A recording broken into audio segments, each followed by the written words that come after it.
দেওয়ালে বাঁধা দুই ভাই বোন, যেন নিজ বাড়িতেই কারাবন্দী জীবন।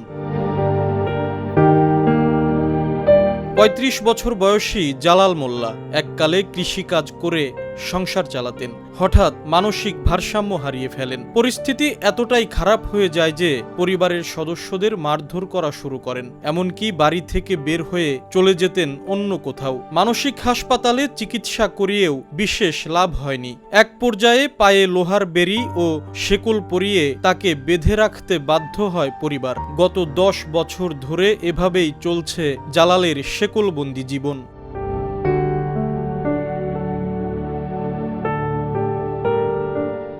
পাবনাতে এদের চিকিৎসা করা অবস্থায় ডাক্তার বলছিল ভালো হয়ে গেছে, বাড়িতে নিয়ে যান। বাড়িতে আনার পরে আবার আগের মতোই এদের ১০ বছর পর্যন্ত আমরা দেখতেছি শিকল দিয়ে বন্দি করে রাখা হয়েছে। ওর পিছনে যদি এই অর্থ সম্বল যদি সব দিয়ে দেয়, ভাই বোন আর চলতে পারে না, তখন কষ্টের ভিতরে দিন যাচ্ছে। ওইভাবেই এখন বাড়িতে শিকল দিয়ে বাঁধা আছে। বাবা মা যে কি কষ্ট করে এটা আসলে বলে বোঝানোর মতো না। খুবই দুর্বিষহ জীবনযাপন করতেছে এরা।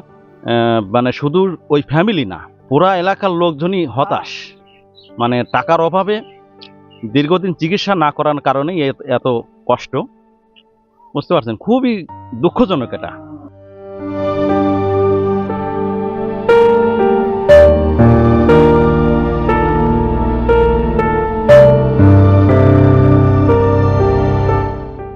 অন্যদিকে জালালের ছোট বোন ২৭ বছর বয়সী হাজেরা খাতুনের জীবনের অধ্যায় আরও হৃদয় বিদারক। বুক ভরা আশা নিয়ে হাজেরাকে বিয়ে দেন বাবা মা। বিয়ের পর এক সন্তানের মা হন তিনি। কিন্তু ভাগ্যের নির্মম পরিহাসে সেই সন্তান নানাবাড়ি বেড়াতে এসে পানিতে ডুবে মারা যায়। সন্তানের শোক সইতে না পেরে মানসিক ভারসাম্য হারান হাজেরা। ভেঙে যায় তার সংসার। চিকিৎসা করেও সুস্থ করা যায়নি তাকে।